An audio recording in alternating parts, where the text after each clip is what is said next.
이 설교는 평신도 선교 훈련학교인 와일드우드의 설립자이신 W.D. 프레지 목사님의 다가오는 사건들이라고 하는 영문 설교를 한국말로 번역 낭독하는 것입니다. 제6장 환난의 때 재앙. 다니엘 12장 1절에 보면 그때에 내 민족을 호위하는 대군 미가엘이 일어날 것이요 또 환난이 있으리니 이는 개국 이래로 그때까지 없던 환난일 것이며 그때에 내 백성 중 무릇 책에 기록된 모든 자가 구원을 얻을 것이라 하는 말씀이 있습니다. 여기에 일어날 대군 미가엘은 누구를 가리키는 것입니까? 이는 바로 자기 백성을 위해 일어날 하늘의 왕자인 것입니다. 일어선다는 의미는 통치하기를 시작한다는 그런 뜻이 있는데 여기 다니엘 11장 2절에 바사에서 새 왕이 일어날 것이요 라고 하는 말씀이 있습니다. 다니엘 11장 3절에 장차 한 능력 있는 왕이 일어나서 큰 권세로 다스리며 라고 기록하였습니다. 이러므로 대군 미가엘이 일어선다 하는 것은 그의 통치를 시작하겠다고 하는 뜻입니다. 그러면 지금 그가 무엇을 하고 있습니까? 대군 미가엘이 하늘 성수에서 대제사장으로 있지만 곧 왕이 될 것입니다. 지금 그분께서 왕이요 제사장인데 마치 멜기세덱처럼 은혜의 보좌에 있는 제사장으로 왕을 겸하고 있는데 그분께서 대제사장으로서 그의 의무를 마치신 후에 영광의 보좌에서 왕으로서 통치를 시작하실 것입니다. 그분께서 제사장 옷을 벗으시고 왕의 옷을 갈아 입으실 것입니다. 위에서 읽은 성경절에 비추어 보면 예수님께서 일어나서 통치를 시작하려고 할 때에 이 지구에 어떤 일이 있겠다고 하는 그런 말씀입니까? 환난의 때가 있겠다고 하였습니다. 그 환난을 어떻게 묘사하였습니까? 개국 이래로 그때까지 없던 환난일 것이라고 하였습니다. 어떤 사람이 나에게 마태복음 24장에 나오는 종교 암흑시대에 있었던 커다란 환난의 때에 대해서 물어본 적이 있습니다. 예수께서 그때에 큰 환난이 있으리라 하고 하셨는데 그 표현이 어쩌면 다니엘 12장 1절에 나오는 말씀과 비슷합니다. 우리가 어떤 불확실성이나 또는 혼잡을 피하기 위해서 마태복음 24장 21절로 22절을 읽어보는 것이 좋겠다고 생각을 합니다. 이는 그때에 큰 환난이 있겠습니다. 창세로부터 지금까지 이런 환난이 없었고 후에도 없으리라. 그 날들을 감하지 아니할 것이면 모든 육체가 구원을 얻지 못할 것이나 그러나 택하신 자들을 위하여 그 날들을 감하시리라. 이 말씀은 종교 암흑시대를 두고 하신 말씀이신데 왜냐하면 예수님께서 마태복음 24장 29절에 말씀하시기를 그 환난 후에 즉시 해가 어두워지며 달이 빛을 내지 아니하며 별들이 하늘에서 떨어지며 하늘의 권능들이 흔들리리라 하셨기 때문인 것입니다. 그러면 종교 암흑시대에 있었던 큰 환난이 개국 이래로 없었던 큰 환난이요 또 그 이후에도 없을 것이라 한 것이 사실입니까? 왜냐하면 다니엘이 개국 이래로 그때까지 없던 환난일 것이라 하였는데 말입니다. 둘 다 사실임에 틀림이 없습니다. 종교 암흑시대 동안 교회가 당한 환난이 개국 이래로 가장 길고 가장 피비린내 나는 환난이었습니다. 실제적으로 물어보지요. 앞으로 있을 환난의 때에 몇 명의 순교자가 있을 것이라고 생각하십니까? 그 환난의 때에는 순교자가 하나도 없을 것입니다. 앞으로 있을 환난과 종교 암흑시대에 있었던 환난과 비교해 보면 종교 암흑 시대에 있었던 환란이 훨씬 길고 피로 낭자했던 그런 기간이었습니다. 누군가가 말하기를 그 환란 기간 동안 5천만 내지 1억에 가까운 사람들이 양심의 자유를 지키려다가 죽음을 당했다고 하는 것입니다. 이와 같은 환란은 역사에도 있지 아니한 것입니다. 마태복음 24장의 예언은 이미 성취되었습니다. 그러나 다니엘 12장 1절에 이 세상을 위한 예언적 큰 환란은 지금 막 시작되려고 하는 것입니다. 물론 하나님의 백성을 위한 환란의 때도 바로 그 환란의 일부분으로서 있게 될 것인데 바로 야곱의 환란을 당하게 될 것입니다.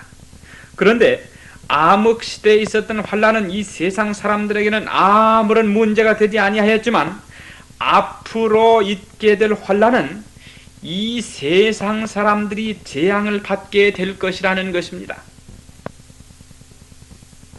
그렇기 때문에 다가오는 큰 환란이 가장 심하고 큰 환란이 되겠지만 암흑 시대에 교회에 내렸던 피비린내 나는 그런 핍박이 교회 안에는 없을 것입니다. 그런 의미로 볼 때 두 예언적 환란은 틀림이 없는 진리인 것입니다. 두 예언이라 하면 마태복음 24장에 교회가 당했어야 할 큰 환란과 다니엘 12장 1절에 나오는 환란을 말하는 것입니다. 특별히 다니엘 12장 1절에 언급한 환란은 이 땅에 재앙들을 쏟아놓는 그런 때를 뜻하는 것이 되겠습니다.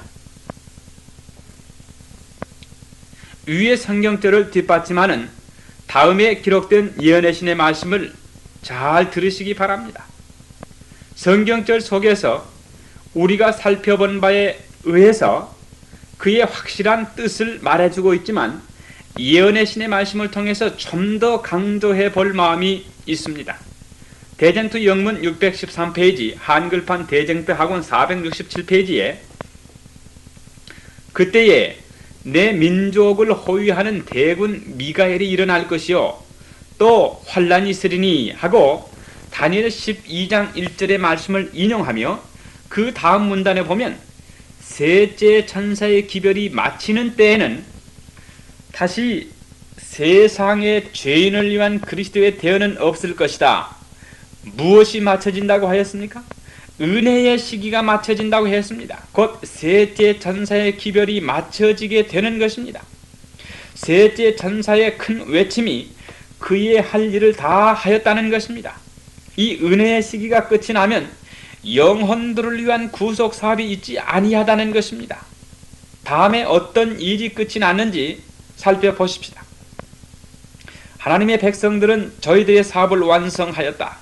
저들은 늦은 비 곧 유쾌하게 되는 날이 주 앞으로부터 이르는 것을 볼 것이니 저희들 앞에 이르는 시련의 시기를 위하여 이미 준비를 마치었다.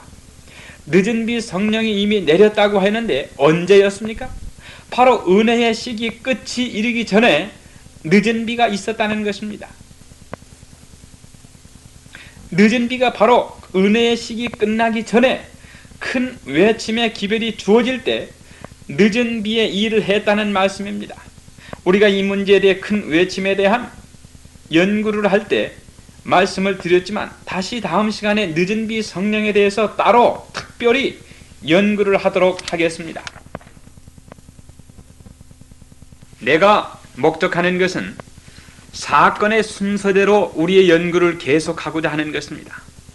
이 다음에 다시 이런 문제에 되돌아와서 교회가 마지막에 직면하게 될 장면에 대해서 그리고 교회가 어떻게 이런 문제를 뚫고 나갈 수 있는지에 대해서 좀 더 상세하게 연구하겠습니다. 지금 우리가 연구하는 것은 지금부터 우리 주님의 재림까지의 사건의 순서대로 그 사건들을 대강 연구해 보는 것입니다. 우리가 국가적인 일요일 휴업령에 대해서 연구했고 큰 외침에 대해서도 연구했고 또한 큰 외침에 대하여 반대편에 서서 행하는 사탄의 놀라운 이적에 대해서도 연구하였습니다. 이젠 우리는 은혜의 시기 끝과 지금까지 사건들의 총집산이기도 한 환란의 때 혹은 시련의 때에 대해 연구하게 되었습니다. 위에서 읽은 같은 페이지 대쟁투 영문 613페이지 한글판 대쟁투 하권 467페이지에서 하나님의 백성들이 이미 인을 받았다는 사실을 발견하게 될 것입니다. 은혜의 시기가 끝이 나면 인치는 사업이 더 이상 있지 아니한 것입니다. 인치는 사업은 모두 끝이 났습니다. 마지막 시험이 이 땅에서 이루어졌고 거룩한 율법에 충성되었던 살아계신 하나님의 인을 이미 받은 것입니다. 대쟁투 하권 467페이지에 그때에 예수께서는 하늘 성소에서 대언하시기를 마치신다 하였는데 그것은 무엇입니까? 모든 것을 멈추고 더 이상 일하지 않는다는 뜻입니다. 대언이라는 말은 무슨 뜻입니까? 예수님께서 우리를 대신해서 탄원하신다는 뜻입니다. 예수님께서 그분의 양팔을 드시고 큰 소리로 다 이루었다 하시는 것입니다. 하늘에 있는 모든 천사들은 예수님께서 계시록 22장 11절에 불의를 하는 자는 그대로 불의를 하고 더러운 자는 그대로 더럽고 의로운 자는 그대로 의를 행하고 거룩한 자는 그대로 거룩되게 하라 하고 엄숙한 선언을 하시자 저들의 면류관을 벗어 들었습니다. 모든 문제에 있어서 삶과 죽음의 최후의 종지부는 찍어진 것입니다. 그리스도께서 그 백성을 위한 속죄를 이루시고 저들의 죄악을 도말하신 것입니다. 그때에 그러면 속죄가 완성이 되는 것이겠습니까? 그렇습니다. 은혜의 시기가 끝난 이후에는 속죄가 더 이상 없는 것입니다. 그 백성의 수가 이미 채워진 것입니다. 나는 잠시 동안 은혜의 시기 끝을 중심으로 있게 될 몇 가지 사건들을 다각적인 면으로 복습해 보려고 합니다. 첫째로 셋째 천사의 기별이 그 사명을 완수하고 마쳐진다는 것입니다. 큰 외침의 때가 이미 끝이 났고 자비의 탄원이 더 이상 있지 않습니다. 늦은 비 성령은 모두가 다 받은 바 되었습니다. 하나님의 인이 이미 다 채워졌습니다. 하나님의 백성들이 하나님의 인을 다 받았고 그리스도께서 그분의 중보 사업을 다 끝내셨습니다. 불의한 자는 그대로 불의하고 의로운 자는 그대로 의를 행하라는 엄숙한 선포가 이미 선언되었습니다. 모든 사람의 운명이 영원한 삶이냐 아니면 영원한 죽음이냐 둘 중에 하나로 결정이 다 지어졌습니다. 위에서 말씀드린 것이 은혜의 시기 끝에 있을 사건들이요 이 일들이 있은 후에 환난의 때가 시작된다는 말씀입니다. 은혜의 시기가 끝나는 그때까지 누가 하늘 성소에 있겠습니까? 예수님이 계십니다. 예수님께서 그곳에서 하시는 일은 대제사장으로서 또는 중보자로서 일하고 계시는 것입니다. 그러나 대쟁투 영문 614페이지 한글판 대쟁투 하권 468페이지에 이와 같은 두려운 시기에 의로운 자는 중보자 없이 거룩하신 하나님 앞에 살아야 한다 하였습니다. 중보자 없이 살아야 된다는 말씀입니다. 그러면 그 환난의 시기 동안에 죄가 다시 있을 수 있을 것입니까? 아닙니다. 그 이후에는 이 땅에 죄가 없을 것입니다. 이 일에 대해서 대쟁투 영문 623페이지 한글판 대쟁투 하권 482페이지에 우리의 대제사장께서 우리를 위하여 속죄하고 계시는 오늘날에 있어서 우리는 그리스도 안에서 완전하여지기를 힘써야 할 것이다 한 이 말씀은 특별히 잘 이해를 해야 되는 것입니다. 계속해서 읽어보면 예수께서 가장 큰 시험을 받으실 때에 말씀하신 것처럼 이 세상 임금이 오겠습니다. 그러나 저는 내게 관계할 것이 없으니라고 말씀하셨습니다. 예수님 안에는 사탄의 시험에 대응해서 이야기할 아무것도 없었습니다. 여기에 환난의 때를 지나게 되어야 할 사람들이 예수님처럼 되어야 된다고 말씀하고 있습니다. 그러므로 환난의 때에 우리가 중보자 없이 서야만 되는 것입니다. 우리 안에 아무런 죄도 없어야 하며 사탄의 유혹과는 관계가 없어야 된다는 말씀입니다. 초기문집 영문 36페이지 한글판 36페이지에 은혜의 시기 끝과 환란의 때의 시작에 관한 장면을 잘 묘사하였습니다. 그때 나는 모든 인간들의 구원과 멸망이 확정되기 전에는 예수님께서 지성소를 떠나지 않으실 것과 예수님께서 지성소의 사업을 마치시고 대제사장의 옷을 벗고 복수의 옷으로 갈아입으시기까지는 하나님의 진노가 내리지 않을 것을 보았다. 여러분, 예수님께서 우리의 구원과 멸망이 확정될 때까지 예수님이 하늘 지성소를 떠나지 않으신다는 이 사실에 대해 우리가 감사하지 않아야 되겠습니까? 바로 그 일 하나 때문에 아직도 예수님이 지성소에 계시는 것입니다. 잘 들으세요. 하나님의 진노가 예수님께서 지성소의 사업을 마치기 전에는 내리지 않겠다는 표현이 있습니다. 지성소에서 예수님의 사명을 다하기 전에 하나님의 진노가 이 땅에 내려지지 않겠다는 것입니다.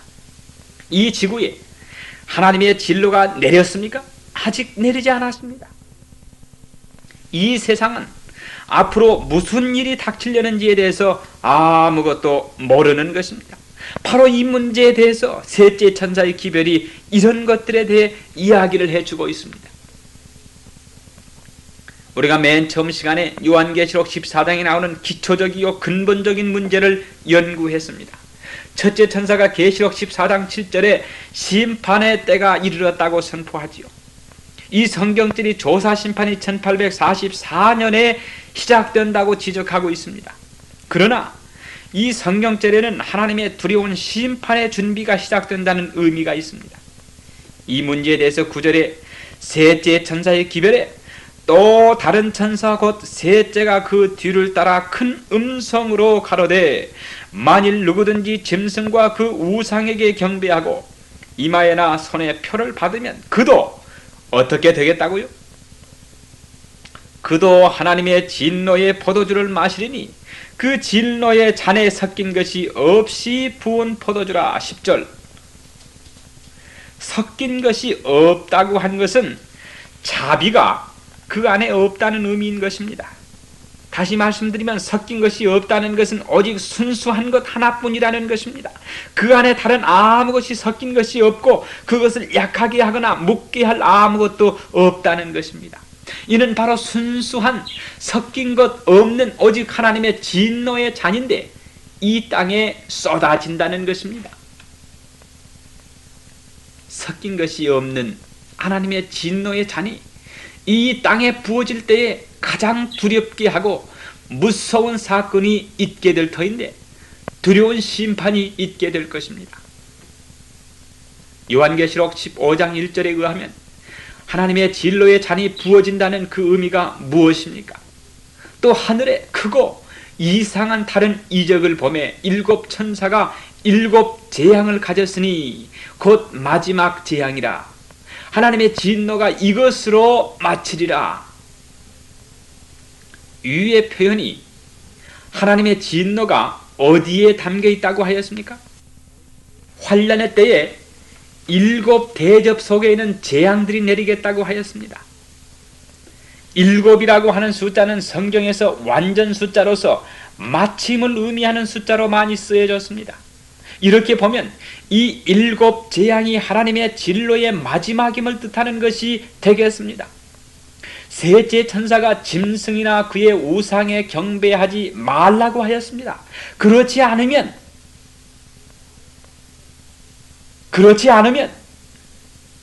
섞인 것이 없는 하나님의 진노의 잔을 받겠다고 하였습니다. 셋째 천사의 기별 속에는 7 진노의 재앙이 내려지기 전에 모두가 우리의 할 일을 다 하여야 된다고 말하고 있습니다. 그러나 셋째 천사의 기별이 다 전파되면 즉시로 재앙이 내려지겠다고 말씀하시었습니다. 초기문집 영문 한글 똑같이 36페이지에 그때 나는 모든 인간들의 구원과 멸망이 확정되기 전에는 예수님께서 지성소에서 떠나지 않으실 것과 예수님께서 지성소의 사업을 마치시고 대제사장의 옷을 벗고 복수의 옷을 갈아 입으시기까지는 하나님의 진노가 내리지 않을 것을 보았다. 그때는 예수님께서 하나님과 인간 사이에서 물러나실 것인데, 그리하면 하나님께서 더 이상 잠잠하시지 않고 그의 진리를 거역한 자들 위에 진노를 부으실 것이다 라고 명백하게 기록해 두었습니다. 예수님께서 지성소에 계시는 한 재앙이 내려지지는 않을 것입니다. 그러나 예수님이 지성소를 떠나시자마자 하나님의 진노의 재앙이 부어지게 될 것입니다. 계속해서 보겠습니다. 나는 열방들이 분노하고 하나님의 진노가 내리고 죽은 자들을 심판할 시기가 분명히 구별되어 있어서 차례대로 일어날 것과 또 아직 미가엘이 일어나지 않았고 지금까지 없었던 그러한 환란의 때가 이르지 않았음을 보았다. 열방들이 지금 분노하여 가고 있으나 우리의 대제사장이 성소에서 사업을 완성하시고 일어서서 복수의 옷으로 갈아 입으실 터인데, 그때에야 마지막 7 재앙이 부어질 것이다. 이와 같이 읽어본 예언의 신의 말씀에 의해서 이 사건들의 전모가 확실한 것입니다. 재앙이 내려지는 때는 예수님께서 이미 지성소를 떠나시고 그의 중보 사업을 이미 끝마치시고 대제사장의 옷을 벗으시고 왕의 옷을 갈아 입으신 때가 될 것입니다. 사람들이 그리스도께서 통치하신다는 일에 대해 그리 잘 모르고 있습니다. 마귀가 모든 사실을 뒤바꾸어 놓았기 때문인 것입니다. 사람들이 그리스도가 통치하신다는 의미를 이 땅에서 1000년간 통치하실 것이라고 생각을 합니다.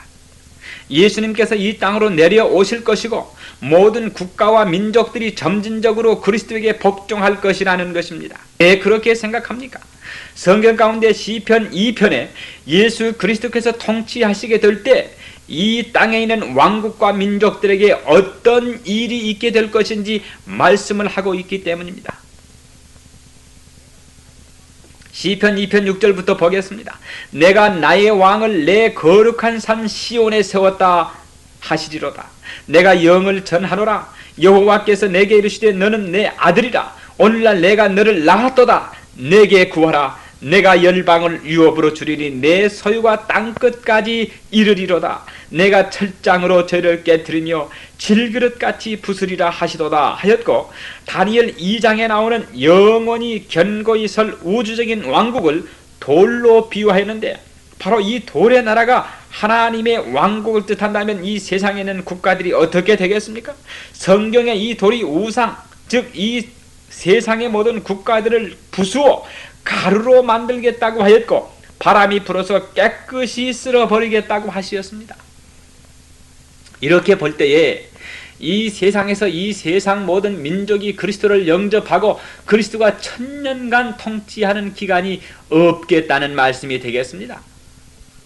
다시 말씀드리면 이 세상이 그리스도의 왕국이 되자마자 그동안 예수님을 거절하고 반역했기 때문에 저들 위에 하나님의 진노의 잔을 쏟아 놓으실 것입니다. 그러나 하나님의 계명을 지키며 고수한 자들은 그 진노의 잔을 피하게 될 것입니다. 여기 다시 초기문집 영한문 36페이지에 나오는 말씀을 주의하시기 바랍니다. 예수님의 성소 사업이 마쳐지기까지 4 천사가 사방에서 바람을 붙들고 있음을 또 보았는데, 마쳐지는 즉시 마지막 7 재앙이 내릴 것도 함께 보았다. 이 재앙들 때문에 악한 자들이 의로운 자들에 대하여 분노하였고 하였는데, 무엇 때문에 악한 자들이 의로운 자들에 대하여 분노하겠다고 하였습니까? 재앙들 때문이라고 하였습니다. 계속해서 읽어보겠습니다. 이 재앙들 때문에 악한 자들이 의로운 자들에 대하여 분노하였고 그들은 의로운 자들로 인해 하나님의 진노가 이 땅에 이르렀으므로 이 의로운 무리만 지상에서 멸하여 버린다면 그때는 재앙이 멈출 것이라고 생각하였다. 마침내 성도들의 핍박, 학살을 선언하는 법령이 공포되었고, 이로 인해 성도들은 밤낮으로 자신의 구원을 위하여 주 앞에 부르짖게 될 것인데, 이것이 바로 야곱의 환난이다. 좀 더 자세하게 살펴봅시다. 야곱의 환난 동안에 성도들이 밤낮으로 주 앞에 부르짖게 되겠다고 하였는데, 무엇 때문에 저들이 그토록 밤낮으로 부르짖게 되겠다고 하였습니까? 사형명령인 것입니다. 누가 사형명령을 반포할 수 있습니까? 악한 이 세상이지요. 왜 저들이 그렇게 합니까? 그것은 악한 자들이 의로운 자들에 대하여 분노하였기 때문이라 하였습니다. 그러면 왜 저들이 의로운 자들에게 그렇게 분노하였습니까? 그 이유는 저들 위에 내려지는 재앙들 때문인 것입니다. 그러면 사형명령이 재앙이 있기 이전에 내립니까? 아니면 이후에 내려집니까? 사형명령은 재앙이 있은 이후에 선포될 것입니다. 이 모든 일이 그렇게 순서대로 되어야 될 것 같이 보입니다. 야곱의 환난이 성도들을 밤낮으로 주 앞에 부르짖게 할 것입니다. 즉 사형명령의 선포로 성도들에게 야곱의 환난을 가져오게 될 것입니다. 내려지는 재앙들로 인해서 하나님의 백성들에게 분노를 품고 대항함으로 사형명령을 선포하게 될 것입니다. 이렇게 될 때에, 사형명령이 선포될 때에는 재앙들이 저들에게 임하게 될 것입니다. 이 문제에 대해서 가장 명백한 예언의 신의 언급을 초기문집 36페이지, 한글판 36페이지, 37페이지에서 찾아볼 수가 있겠는데, 우리가 잘 이해하고 마음 가운데 기억한다면 아주 좋으리라고 생각합니다. 읽습니다. 이 재앙들 때문에 악한 자들이 의로운 자들에 대하여 분노하였고, 그들은 의로운 자들로 인해 하나님의 진노가 이 땅에 이르렀으므로 이 의로운 무리만 지상에서 멸하여 버린다면 그때는 재앙이 멈출 것이라고 생각하였다. 마침내 성도들의 핍박 학살을 선언하는 법령이 공포되었고, 이로 인해 성도들은 밤낮으로 자신의 구원을 위하여 주 앞에 부르짖게 될 것인데, 이것이 바로 야곱의 환난이다. 우리가 조금 더 자세히 연구해 보면 누구에게 재앙이 내려지며 누구에게만 사형명령이 내려질 것인지 알 수가 있게 될 것입니다. 어떤 재앙은 사형명령이 선포되기 전에 내려질 것이요, 어떤 재앙들은 사형명령이 선포된 후에도 내려지게 될 것입니다. 자, 그러면 재앙들이 어떤 것들인지 살펴보십시다. 첫째 재앙은 무엇입니까?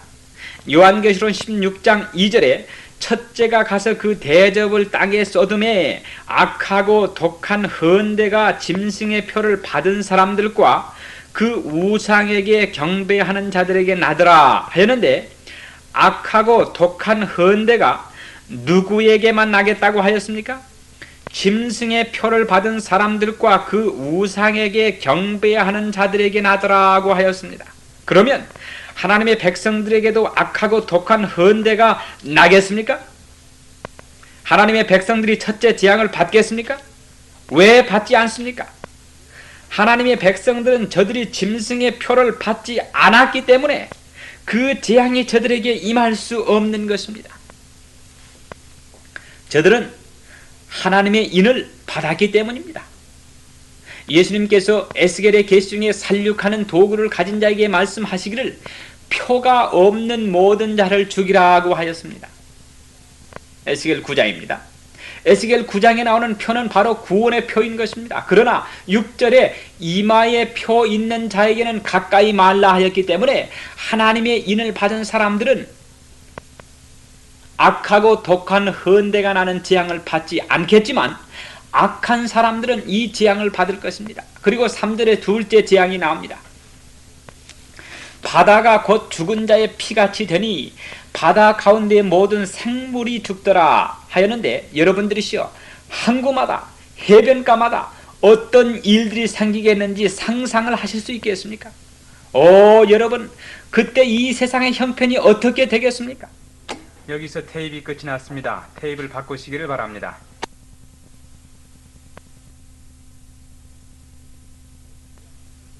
다른 재앙을 살펴보기 전에 대쟁투의 둘째 재앙에 대한 언급을 읽어보도록 하겠습니다. 대쟁투 영문 628페이지 한글판 대쟁투 학원 489페이지에 이 재앙은 일시에 온 세계에 임하는 것이 아니니 만일 그러하면 세상의 전 인류는 이로 말미암아 일시에 멸절될 것이다. 그러나 이것이 과거에 일찍이 없는 가장 두려운 재앙인 것은 물론이다 라고 하였습니다. 우리가 이와 같은 재앙들이 얼마나 넓은 지역에 내려질지는 알 수 없지만 대쟁투를 읽어보면 바다가 피로 변하게 될지라도 계속해서 다른 재앙들이 있을 것이라고 하였습니다. 셋째 재앙은 무엇입니까? 계시록 16장 4절에 셋째가 그 대접을 강과 물 근원에 쏟음에 피가 되더라 하였는데 둘째와 셋째 재앙과의 차이점이 무엇입니까? 둘째 재앙은 바다가 피로 변하겠다고 하였고 셋째 재앙은 강과 물의 근원이 피로 변하겠다고 하였습니다. 요한계시록 16장 5절 6절에 한 천사가 한 말을 잘 읽어보십시다. 내가 들으니 물을 차지한 천사가 가라되 전에도 계셨고 시방도 계신 거룩하신 이여 이렇게 심판하시니 의로우시도다. 저희가 성도들과 선지자들의 피를 흘렸으므로 저희로 피를 마시게 하신 것이 합당하나이다 하더라. 저들이 무엇을 어떻게 하였다고 하였습니까? 저들이 성도들과 선지자들의 피를 흘렸다고 하였습니다. 자, 여러분 잠시 생각만 해봅시다. 저들이 마셔야만 할 피가 저들의 죽인 하나님의 백성들의 피라는 사실을 말입니다. 자, 대쟁투 영문 628페이지 한글판 대쟁투 학원 489페이지에서 이 재앙을 어떻게 묘사하였는지 읽어보겠습니다. 위에서 읽은 성경절을 인용한 후에 저희가 하나님의 백성들을 사형에 처함으로 저들이 저희들의 손으로 그들의 피를 흘린 것과 마찬가지의 죄를 범하게 되는 것이다. 그러면 저들이 하나님의 백성을 죽여야만 되겠습니까? 그렇지 않습니다. 물론 은혜의 시기 끝나기 전에 누군가가 죽임을 당하게 될지도 모르겠고 이미 죽임을 당한 사람도 있을 것입니다. 내가 믿기는 지난 50여 년을 통해서 세계 도처에서 재림 신도들이 저들의 신앙 때문에 여러 수백 수천 명들이 순교의 죽음을 맛보았다고 생각합니다. 최근에 콜롬비아에서, 이것은 60년 당시에 있는 이야기입니다. 60년 당시에 콜롬비아에서 내가 아는 대로만 상당한 숫자의 재림 교인들이 죽임을 당했고 지금도 핍박이 계속되고 있다는 것입니다. 새 천사의 기별이 전해지는 동안 순교의 죽음이 있게 될 것입니다. 그러나 제가 말씀드리고 싶은 것은 영문 대쟁투 628페이지 한글판 대쟁투 학원 489페이지에 나타난 말씀인데 셋째 재앙이 내려져서 강과 물의 근원이 피로 변하게 되는 것이 바로 저들의 선포한 사형명령 때문에 된 것인데 사실 사형명령의 집행은 아직 되지 않았다는 사실입니다. 이것이 사실이라고 생각하십니까? 제가 다시 대쟁투에 있는 말씀을 읽어보겠습니다. 하나님의 백성들을 사형에 처함으로 저들이 저희들의 손으로 그들의 피를 흘린 것과 마찬가지의 죄를 범하는 것이 되는 것이다. 그러면 셋째 재앙이 내려질 때에 성도를 죽이라는 사형명령이 이미 선포되어졌습니까? 예, 그렇습니다. 그렇게 되어야만 되겠습니다. 강과 물 근원을 피로 변하게 하시는 것은 피 흘리기에 굶주린 악인들에게 주시는 하나님의 응답인 것입니다. 저들이 하나님의 백성을 사형에 처할 때 하나님께서 저들을 향하여 너희가 내 백성의 피 흘리기를 그렇게도 원하니 그 대가로 너희에게 강과 물 근원이 피로 변하게 하여 너희로 마시게 하리라고 하신 것입니다. 이것이 바로 하나님의 백성을 죽이는데 용감하고 잔인한 결정을 내린 사람들에게 주시는 하나님의 보복이 되는 것입니다. 초기문집 영문 36페이지 한글판 36페이지에 예수님의 성소삽이 맞춰지기까지 네 천사가 사방에서 바람을 붙들고 있음을 또한 보았는데 맞춰지는 즉시로 마지막 7 재앙이 내릴 것도 함께 보았다. 이 재앙들 때문에 악한 자들이 의로운 자들에 대하여 분노하였고 그들은 의로운 자들로 인해 하나님의 진노가 이 땅에 이르렀으므로 이 의로운 무리만 지상에서 멸하여 버린다면 그때는 재앙이 멈출 것이라고 생각하였다. 마침내 성도들의 핍박 학살을 선언하는 법령이 공포되었다고 하였습니다. 잠시 복습을 해보겠습니다. 무엇이 악한 자들로 사형 명령을 선포하도록 하였습니까? 재앙의 재앙들이 겹쳐 내리는 것이었습니다. 여러분, 복수 숫자로서 가장 적은 숫자가 무엇입니까? 그것은 2입니다. 두 번째 재앙이 내려지자 이미 이 땅에 성도를 죽이라는 사형 명령이 선포되었습니다. 셋째 재앙이 채 내리기도 전에 말입니다.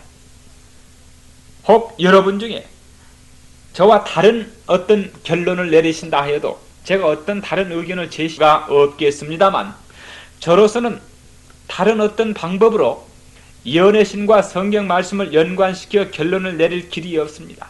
제가 이 공부를 처음으로 시작할 때 읽어드린 신명기 29장 29절의 말씀처럼 오묘한 일은 우리 하나님 여호와께 속하였거니와 나타난 일은 영구히 우리와 우리 자손에게 속하였나니 하셨습니다. 주께서 둘째 재앙이 있은 후에 셋째 재앙이 있기 전에 사형 명령이 내려지겠다고 말씀을 하실 수도 있었지만 주께서 그렇게 하지 아니하시고 우리로 하여금 그 사건의 전멸을 보고 알도록 하시었습니다.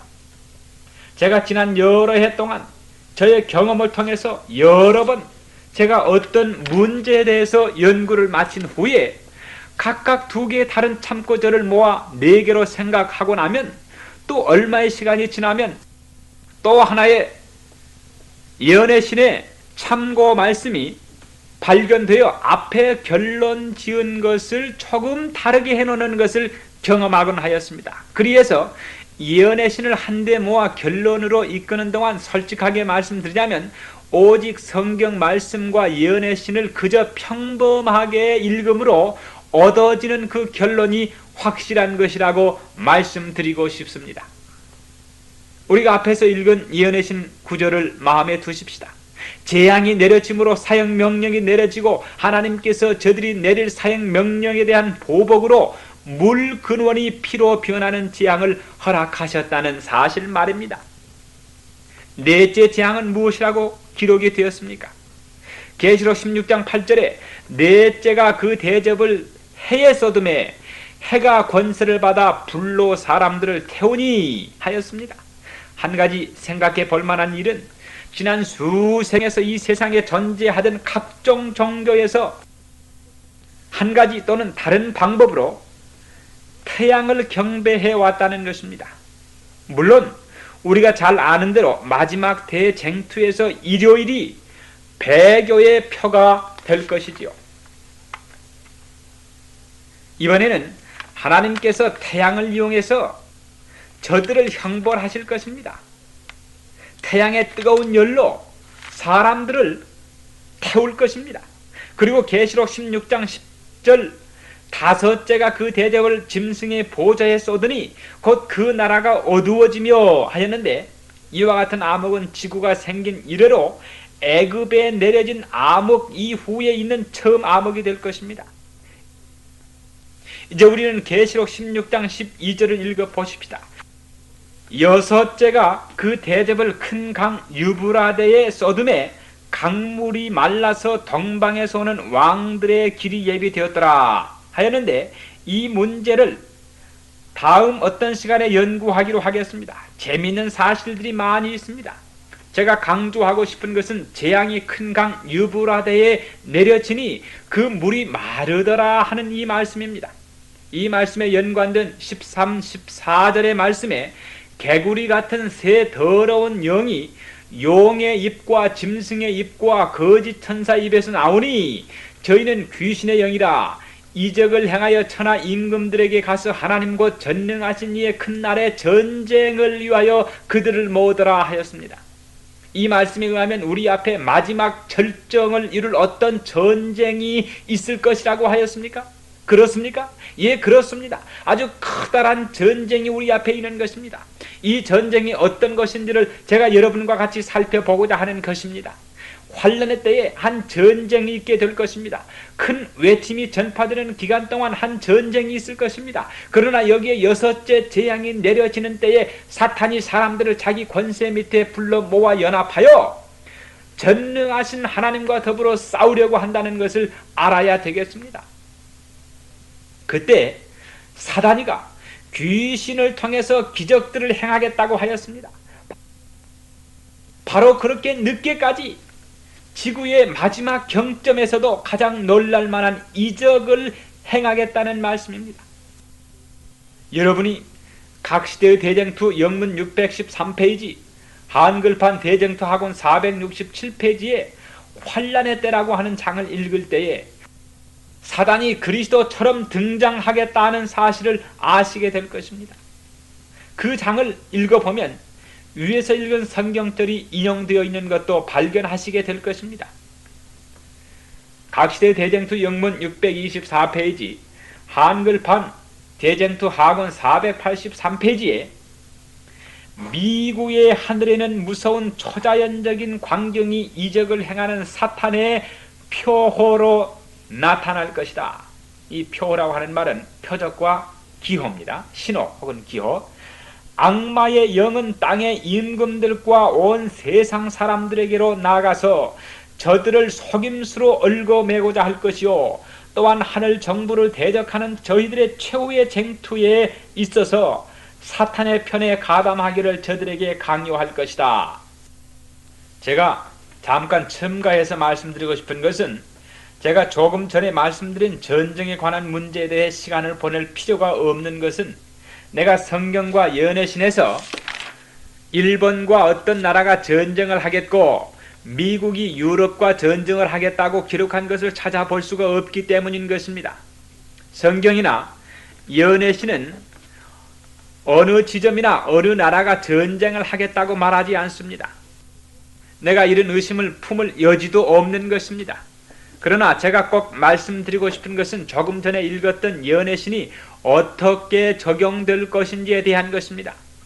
대쟁투에서 읽었던 말씀을 다시 살펴보십시다.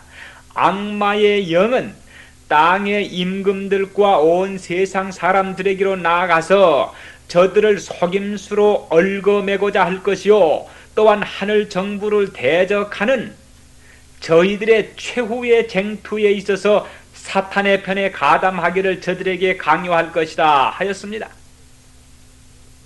이 지구의 동방에서 전쟁이 있든지 서방에서 유럽에서 전쟁이 있든지 없든지 별 문제가 되지 않고, 오직 사탄이 하늘 정부를 대항하기 위해서 온 세상을 연합시키려고 할 것이라는 것을 우리가 이해하는 것이 중요한 것입니다. 바로 이 점에 대해서 연애신은 우리에게 말해주고 있는 것입니다. 바로 세상을 자기 세력에 연합시키려고 사탄이 이적을 행하는 그것 말입니다. 마귀가 전에는 민족이 민족을 대적하여 싸우도록 기적을 행할 필요가 없었습니다. 왜냐하면 수세기를 통해서 싸우고 헐뜯고 해왔으니까요. 전쟁을 하도록 두 나라를 뒤흔들어 놓는 일은 사탄에게 그리 어려운 일이 아니었으니까요.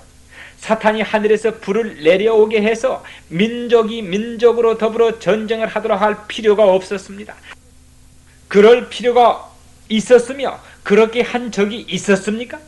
그러나 그의 권세 밑에 세상을 통합하여 하나님의 정부를 대적하여 싸우기 위해서는 저가 할 수 있는 모든 일을 다 할 것인데, 강신술, 천주교의 세력, 개신교의 세력, 이교의 세력을 한데 모아 하나로 크게 연합하여 하나님의 백성을 없이 하려고 할 것입니다. 이렇게 하여 여섯째 재앙에 임하게 되겠습니다. 제가 여러분에게 아주 흥미있는 사실 하나를 말씀드리겠습니다. 조금 전에 사형명령이 선포된 일에 대해 함께 연구를 하던 중 우리가 결론 짓기를 사형명령이 둘째와 셋째 재앙 사이에서 선포되겠다고 하였는데, 그 사형명령이 그때 법적으로 강요되지는 않았다는 사실입니다. 다른 말로 설명하자면 이 사형 명령의 선포는 마치 에스더가 아하수로 왕의 왕후 당시에 내려졌던 사형 명령과 비슷한 것이 되겠습니다. 여러분이 잘 아시겠지만 하만은 유대 민족이 한날 한시에 다 멸망을 받을 줄로 생각하였던 것입니다. 그래서 메데와 페르시아 모든 황제에게 기별하여 정한 날과 정한 시간에 유대 민족을 죽이고 그의 소유물을 차지하라는 자유를 주었던 것을 여러분이 익히 아시지요. 우리가 알기로 우리 앞에 있을 사형 명령이 이와 비슷할 것이라고 생각합니다. 다시 말씀드리자면 이 사형 명령이 내려지는 이유는 하나님의 백성들이 계속해서 일요일 즉 배교의 표를 받지 않고 안식일을 끈질기게 지키고 있으므로 저들을 법의 보호에서 제외하고 사람들에게 저들을 죽여도 된다는 자유를 주게 될 것인데 바로 그때에 사형 명령이 강요된다는 말씀인 것입니다. 사형 명령이 선포되어 강요될 때까지를 야곱의 환난의 때라고 부릅니다. 제가 세 개의 예언의 구절을 인용하여 말씀드린 것에 대해 좀 더 자세히 말씀드리겠습니다. 처음으로 분명히 하고 싶은 것은 하나님의 백성들을 보호할 수 있는 법이 없어지고 모든 사람들에서 하나님의 백성들을 죽여도 된다는 자유를 주는 사형 명령을 강요하는 사형 명령에 대한 것입니다. 대쟁투 영문 615페이지 한글판 대쟁투 학원 470페이지에 보면 안식일이 모든 그리스도 교국을 통하여 투쟁의 초점이 되고 종교계와 정계의 권력자들이 계속하여 일요일 준수를 강요하는 때에 그 세속적 요구에 복종하기를 거절하는 소수의 사람들은 온 세계의 저주의 표적이 될 것이다 하였는데 위에서 복종하기를 거절한다고 한 말씀은 무슨 뜻입니까? 국가적 일요일 휴업령 즉 짐승의 표가 선포될 때에 과거에 있을 수 없던 특별한 방법으로 일요일 휴업령이 미국 전역에 전파될 것입니다.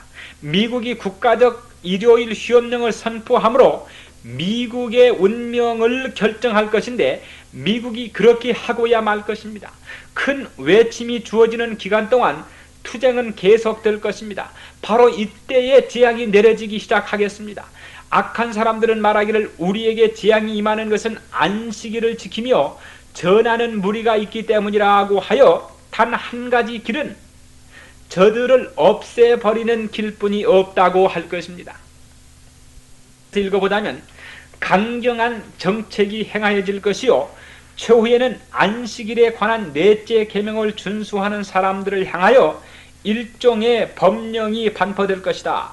저들은 가장 중한 형벌을 받아 마땅한 자들이라고 고발될 것이며 또한 일정한 기간 후에는 저들을 사형에 처하는 자유를 민중에게 부여할 것이다 라고 하였는데 여러분 여기서 무엇인가 확실한 것을 얻으셨습니까? 일정한 기간 후에는 그런 말입니다. 사형 명령이 선포된 후에 법적으로 사형을 처할 자유를 민중에게 주는 것은 언제 있겠다고요? 일정한 기간 후에라고 하였습니다. 일정한 기간 후에 말입니다. 제가 이 문제에 대해서 좀 생각을 해보았습니다. 내가 이것을 이해하고 우리가 사형 명령에 대한 것을 읽을 때 우리의 구원에 대해 해방에 대해 알게 될 것입니다. 그런데도 이상한 것은 우리가 이런 문제를 읽어볼 때 하나님의 백성들이 저들의 해방 구원에 대해 생각하는 대신에 인간이 당해보지 못한 가장 두려운 말로 표현할 수 없는 환난의 때만 생각하는 것 같습니다. 이것 좀 이상한 일이 아닙니까? 좀 우리가 확실히 설명을 못했는지 모르겠습니다. 그러나 똑같은 이상한 일이 우리 앞에 즉 과거에 있었습니다. 예수님께서 십자가에 못 박히셨을 때에 제자들이 가장 큰 실망과 두려움 속에 빠지게 되었습니다. 예수님이 3일 만에 부활하실 것이라는 사실을 저들이 기억하고 있었습니까? 저들이 까마득하게 잊어버렸었습니다. 예수님께서 십자가에 달리실 때 저들이 예수님의 말씀을 잘 기억하므로 언제 무덤에 가서 예수님을 만날 수 있을 것을 알 수 있었겠습니까? 저들이 예수님을 만나다 갔습니까? 왜 예수님을 못 만났습니까? 저들이 예수님을 만나러 가지 않았습니다. 사실 예수님이 무덤에서 일어나 저들에게 다시 왔다는 사실을 제자들이 믿지를 않았습니다. 그러나 여기에 우리 앞에 더욱 이상하고 이해하지 못하는 일이 있을 것입니다. 예수님이 죽은 지 3일 만에 부활하시겠다고 하신 것이 사실이었습니까? 예, 그렇습니다. 제가 이렇게 말씀을 드리겠습니다. 우리가 지금 예언적 도표를 그려가면서 연구를 하면서 명백하게 이해를 하고 우리가 사형 명령이 내려질 때 우리가 언제 정확한 시간에 구출함을 받을 것도 잘 알고 있는데도 불구하고 실제로 환난의 때가 오게 되면 우리가 너무나 큰 환난에 쌓여있기 때문에 우리가 구원함을 받을 것이라는 사실을 알지 못한다는 것입니다. 여러분 가운데 이 사실을 좀 더 자세히 설명하실 수 있으시다면 설명해 보시기 바랍니다. 그러나 우리가 두 가지 사실을 모두 다 우리 마음에 잘 기억해야 되는 것입니다. 이렇게 해서 사형 명령이 일정한 기간 후에 있을 것이라는 것을 알게 된 것입니다. 그런데 민중에게 일정한 기간 후에 사형에 처할 자유를 주었다는 말에 주의를 하시기 바랍니다. 이 세상에 사는 모든 사람들이 예수님을 잡으러 왔던 군중들처럼 또는 예수님을 찌른 사람처럼 아니면 중세기의 알프스 산지에 숨어있는 왈덴스인들을 죽이려고 찾아다니던 사람들처럼 변하게 될 것입니다. 대쟁투 영문 616페이지, 대쟁투 학원 470페이지에 유럽의 로마 교도들과 미국의 타락한 개신교도들은 장차 하나님의 계명을 지키는 모든 자들을 향하여 그 행동을 취하게 될 것이다. 이때에 하나님의 백성들은 선지자가 야곱의 환난의 때라고 기록한 고민과 온해 중에 빠지게 될 것이다 하였고, 초기문집 영문 36페이지 37페이지 한글판 37페이지에 성도들의 핍박 학살을 선언하는 법령이 공포되었고 이로 인해 성도들은 밤낮으로 자신의 구원을 위하여 주 앞에 부르짖게 될 것인데 이것이 바로 야곱의 환난이다 라고 하였습니다. 성도들을 학살하기 위해서 정해진 그 시간이 성도들을 최후로 구원받을 시간으로 변하게 될 것입니다. 다시 읽습니다. 성도를 학살하기 위해서 정해진 그 시간이 성도들이 최후로 구원받을 시간으로 변하게 될 것입니다. 대쟁투 영문 635페이지, 한글판 대쟁투 학원 499페이지에 하나님의 율법을 순종하는 자들에게서 인간의 법률상 보호가 제거되는 때에는 여러 나라에서 저들을 박멸하려는 운동이 일제히 일어나게 된다. 여러 나라에서 성도들을 박멸하는 운동이 일제히 일어나겠다고 하였습니다. 저들 모든 민족과 국가가 서로 좋지 않은 관계를 유지하고 있음에도 불구하고 성도들을 죽이는 일에는 저들이 연합하여 일시에 한 밤을 정하고 성도들을 죽이려고 할 것입니다. 계속해서 읽어봅니다. 법령으로 공포된 기간이 가까워 오면 사람들은 그 미워하는 종교단체를 근절하기로 계획하고 하룻밤 사이에 단번에 저들을 쳐 부수어 이론과 책망의 소리를 없이 하기로 결심한다 하였는데, 위에서 말하는 미워하는 종교단체가 어떤 단체라고 생각하십니까? 제7일 안식일 예수 재림교회 교인들을 가리키는 것입니다. 바로 하룻밤 사이에 저들을 죽이려고 할 것이라고 하였습니다. 사실 새로운 한 날의 시작은 자정을 기해서 시작됩니다. 예를 들어서 말씀해 보자면 어떤 해 7월 1일이 성도들을 죽이기로 하는 사형 명령을 집행하려는 날이라고 생각해 봅시다. 이미 이 날을 정해둔 후에 몇 달 혹은 얼마의 기간이 지났다고 생각해 봅시다. 우리는 이 기간이 얼마나 길을 것인지에 대해서는 알지 못합니다. 그해 6월 31일 자정에 12시가 바로 지난 그 순간부터 7월 1일이 시작되겠습니다. 그렇습니까? 우리가 조금 전에 읽은 예언의 신에 가면 하룻밤 사이에 단번에 저들을 쳐 부수어 이런과 책망의 소리를 없이 하기로 결심한다고 하였습니다.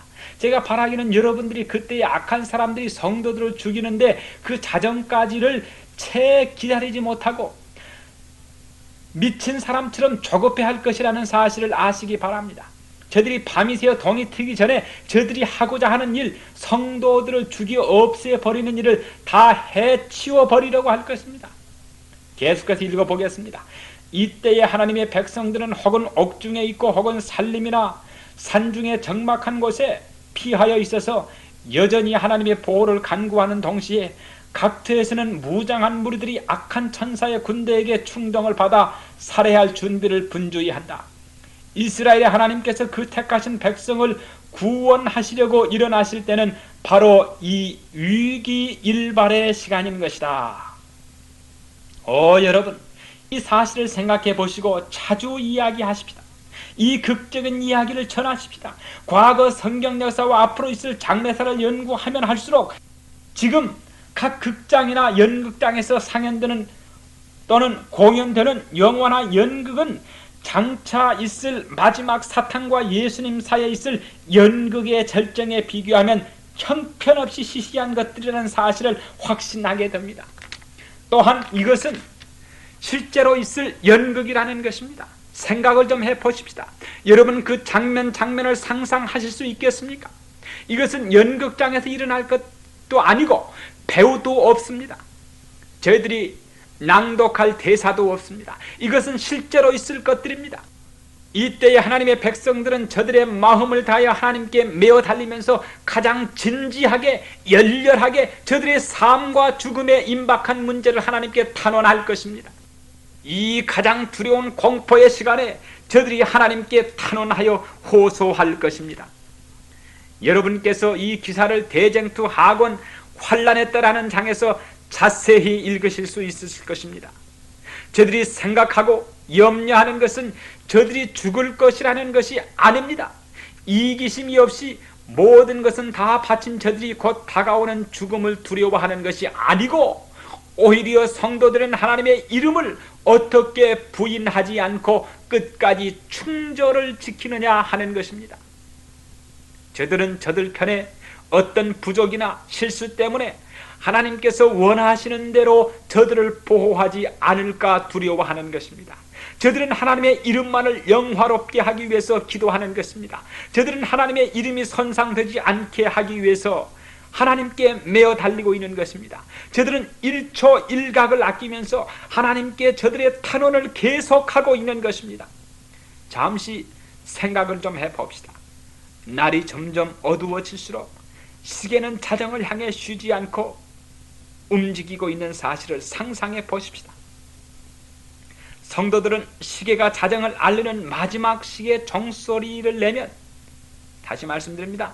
성도들은 시계가 자정을 알리는 마지막 종소리를 내면 악한 사람들이 저들 성도들을 말갛게 씻은 듯이 없이 하려고 만전의 준비를 갖추고 있는 사실을 알고 있습니다. 바로 이런 때에 이스라엘의 하나님께서 그 택하신 백성을 구원하시려고 일어나실 때는 바로 이 위기일발의 시간인 것이다. 이와 같이 장래에 있을 환란의 때에 관해서 잘 안다는 것이 여러분과 나 자신이 우리의 마음을 다해서 주님을 찾는 귀한 경험을 가짐으로 그 일을 위해서 준비하라고 격려하고 있습니까? 예, 그렇습니다. 대쟁투 영문 621페이지 한글판 대쟁투 하권 478페이지에 우리의 목전에 있는 위난과 고뇌의 시기는 우리에게 피로와 지체와 주림에 견딜 수 있는 믿음을 요구한다. 곧 격렬한 시험을 받을지라도 굴하지 아니할 믿음이 필요한 것이다. 그 때를 위하여 준비할 은혜의 기간은 모든 사람에게 부여되었다. 야곱이 승리한 것도 단호한 믿음으로 굴하지 않은 까닭이었다. 그의 승리야말로 줄기차게 계속하는 기도가 얼마나 한 능력이 있다는 한 실증이다. 우리들도 그가 한 바와 같이 하나님의 언약을 굳게 잡고 열성과 굴하지 않는 믿음으로 나아가는 때에는 그가 성공한 것처럼 또한 성공할 것이다. 오, 여러분, 우리도 이런 기도를 배워야 되지 않겠습니까? 여러분, 어떻게 대답하시렵니까? 여러분 스스로가 이 질문에 대답하시게 되기를 바랍니다. 여기서 설교가 끝이 났습니다.